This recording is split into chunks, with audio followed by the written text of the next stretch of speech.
Coverage of the Bahamas Bowl is presented by Bezroy Roofing and Siding, the official home remodeling partner of UB Athletics. Family owned and operated by UB alumni and former student athletes, offering roofing, siding, windows, deck, and doors. Visit them at bezroyroofing.com. That's BESROI roofing.com. Today's coverage of the Bahamas Bowl is brought to you by Crossbar Athletics. Coaches, simplify your season with Crossbar. Uniforms and team stores made easy. Visit crossbarathletics.com. UB Bulls football podcast. Brad Ryder, Scott Wilson, live on the practice field here in the Bahamas. Day 2 of the trip. Today is Thursday. Game is Saturday. It is Thursday morning. We're out on the field. We have to take a bus trip to get here. We'll tell you all about that. But we get here, and I want to say I'm surprised. We heard about this last night, but we're very excited that one of our college football heroes, as I would say football geeks. Is that all right? I hope, Phil Steele, you're not offended by being called a football geek, football nerd. You are a hero to us. One of my favorite days for the past 20-some years in broadcasting has been when the cardboard box arrives and there are like 5 copies in there and contact information. Book Phil Steele for an interview. This guy is as prepared as anyone in the history of sports, not just football, not just college football, but, man, you have dedicated your life to this sport and your profession to this sport. First of all, let me ask you this. Phil Steele, what are you doing in the Bahamas? I heard you're not even going to the game. Yes, that is true. It has to do with my daughter.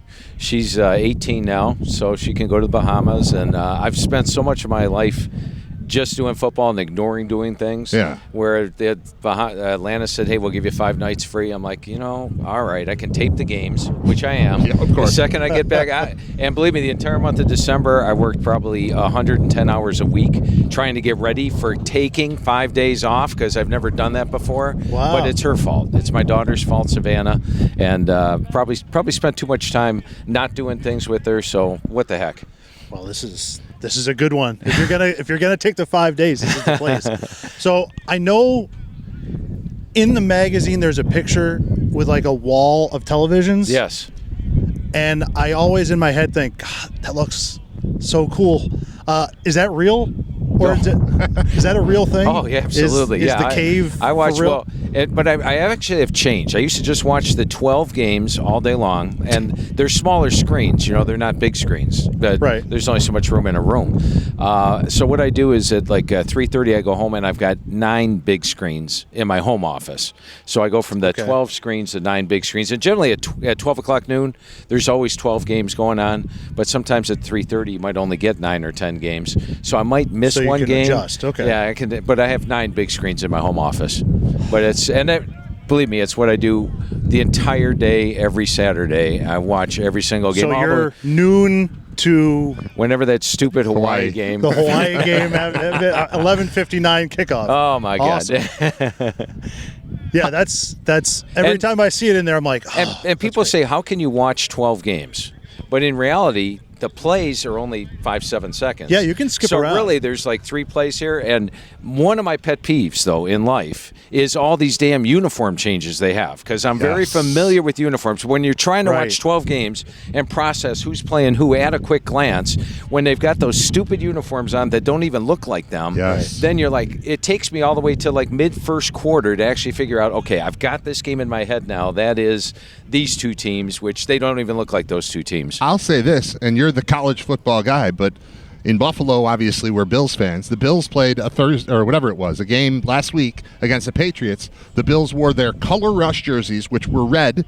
They wore white helmets. They wore white pants. They looked exactly like the Patriots when I was growing up. Like and Andre Tippett is out there. Right? And the whole time, like there was a pick in the end zone that briefly I was excited. And oh, no, wait, it was a reverse of that. It was very confusing. And now there's only 32 teams in the NFL. You're trying to follow along with this. And I was watching one game. I didn't know what was going on. So I understand the problem. A lot of things have changed, though, obviously, in college football. How has that been dealing with the changing landscape of football while also the changing landscape of media? Magazines are not what they used to be. The print publication. What is that fight like for you, Phil? Well, the beautiful thing is the magazine is actually quicker, easier reference than the internet. Absolutely. So if you want to know the 3rd string left tackle for Western Michigan, You flip to the Western Michigan page, you point right there, and you know where it is. Do that on the internet. How many clicks away are you from finding, first of all, a depth chart and who is where? Exactly. You'd be lost going on the internet. If you want to know who the rushing leader was last year for Toledo, or let's say Ohio State, you just flip to the page, point your finger, everything's in the same location of the same page. You know exactly where to look at. So it's a media guide. I miss hand like paper media guides. But it's even it's Yeah. better than 134 media guides because all the media guides were laid out differently. Right. So Yes. once again, find the top rushing leader for this team. I don't know what page it's on. You'd be flipping through it. Boom, you just point, you find the page, you point your finger, you know exactly where the information is. So while a lot of magazines are going down, we're actually the best-selling Booker magazine in Barnes & Noble. So it's where I get mine every year. Yeah. August 1st, it's on my calendar. It's like a tradition that I have. I try to wait a little bit longer so I don't get too excited for the season. Bang, Barnes & Noble every year. And the thing about Barnes & Noble, they actually saved my business. It was Really? Yeah, it was 2020, and I didn't know if there's going to be a football season. So I'm like, I don't know if I'm going to print. Okay, I am going to print, but I'm going to sell them online. And Barnes & Noble actually contacted me and said, we need your magazine. And I'm like, well, the way the magazine business works, you only get paid for what you sell, right? Yep. Well, she said, I will buy the magazines from you. So she took the risk. Ooh. And it was them. So in other words, if there was no football season and they had zero sales, she would bite the bullet and take it. So I went exclusive Barnes & Noble after that and very thrilled with it. Wow, that's really – and you're still there. Oh, yeah. That's still the deal. You're just I love Barnes & Noble. They saved you. Yes, they did. And there's Barnes & Nobles everywhere. Right. And you think that the magazine business, book business, you think they might be good. Barnes & Noble's doing well. And they've closed like a few these stores, but they're opening up more. So it's all good. I love Barnes & Noble. And I like physical media. I'm old school. I like my CDs still, and I like my vinyl records, and I don't want everything to be a digital file. I don't know where to find it. Exactly. There's so much searching. I want to go to the shelf, and there it is. And that's kind of the service you provide. How on earth? First of all, what is your staff? Is this just a Phil Steele production, or has Oh, heck no. Yeah. What are we looking at here? Right now we got about I would say it's 15 people that are working on the magazine each year, and I have pages. I could show you guys later. I can't show it on this podcast, but the team pages that I have, they're prepared by my conference members. So when I do talk to the head coaches, and we've got every piece of information, every player on the team and all their stats, that's prepared for by my staff. So we have different people that handle different conferences, but I actually do all the writing myself. Okay. And I do it in a 3 write-through process. So in December, I've done probably about 65, 70 write-throughs already for the first write-through, which is I read through a stack of reading about this thick, which takes me through every single game that was played in the season. So I can say, okay, this position at the start of the year was in this shape, this happened, and this is where I think for next year. Okay. Now, I realize things are going to change. That's why there's a second write-through. It starts in March when the rosters are out and all the freshmen are signed. And then the third write-through is actually after talking to the head coaches. And I talked to 124 of the 134 head coaches. I would say an average of an hour apiece. And I go, Coach, put me in order and tell me a little bit about something about each player. And they take their time, go over the roster, get my guys in the right order. And then after the conversation, now with this doggone transfer portal, I'm Right. like, Coach, if you get somebody between now and June 10th, please text me immediately, Right. Send so me I an can email. get them in there. And the coaches are great with that. So it's made the magazine process tougher. We used to go to the press at the end of May. Now we go at the start of June. About June 10th we went this year. But if you look at our magazine, you'll see we've got 98% of the team on the team. Correct. There might be Right. one or two JUCOs that slip through. You look at those other magazines, they go to the press in the spring, and they've got players on the wrong team. There's all no the Sean time. Dolak's playing for Utah State, Yeah. right? Yeah. If There's you're no elsewhere. there's no comparison. And I personally, for me, I bring it with me to work every day, and that's just so that if I have time at lunch, I can prepare for the next game. You're always the last thing I look at before the next game, and somehow, like, I know I would be looking for a certain stat, like what a team is coming off a bye, or what happened to this matchup last year or 2 years ago. I don't even have to think about it. I know I can just find the team page because you have already thought of it, and it's amazing, and it's a huge time saver for me. And there is always 2 or 3 times a game where I'm doing the broadcast and something Phil has had in his book is in the broadcast. So I'm a huge nerd. I'm a Phil guy. Yeah, I grew up buying and reading like the Bill James baseball abstract when I'm 12 years old. That leads to a career in doing this. I'll tell you that right now. So you're my guy. We're simpatico. When did it start for you? When did it become all you were doing? When did it become a full-time business? See, I was writing a football newsletter, football predictions, and I would compile all this information. And somebody came to my office one day and said, "Why don't you turn that into a magazine?" And this was 1995, so 30 years ago. And I started in radio in 97, so this explains a lot of our... That explains it, yeah. And in the early years, what we did is we sent the magazines out to all the radio stations, and basically it got them hooked because you can't find this amount of information anywhere else. Absolutely. So once and this is pre-real internet too. So you're yes. now you're competing with that kind of, like you said, you've got your differentiation. But back then, nobody we used to call it the fax report. I'd have people fax me their newspapers, and that's how we got the information. But so it was back in 1995 we started, and my basic philosophy is once somebody gets their hands on one, they're going to need it every single year because once you've had that information, you can't get anywhere else. And so the business has grown and grown. I think it took like 5 years to go full color, which was expensive. But, it's one guy started, he said the 1995 version was like I was selling them out of the trunk of my car, which was probably pretty accurate. But, yeah, it's been a long process. And then, the coaches have been the big part, though. I think I went to like a Mac Media Days maybe 20 years ago and met some coaches, and then coaches talk amongst themselves, and I would never print anything. I'm a guy you could tell anything to, and you're not going to see anything on the pages. Right, you know what I mean? Right. And so it's really worked well, and it's 30 years though for this magazine. And I will say this: I do not follow any other sport. Like even the NFL, on Sundays. I go to work, and when I come home, I'm walking in the barn watching college football games. If you ask me who the starting quarterback was for 32 football NFL teams, I'd probably be able to get 15 of them. So it's I'm just one sport, college football. This is the job. Love it.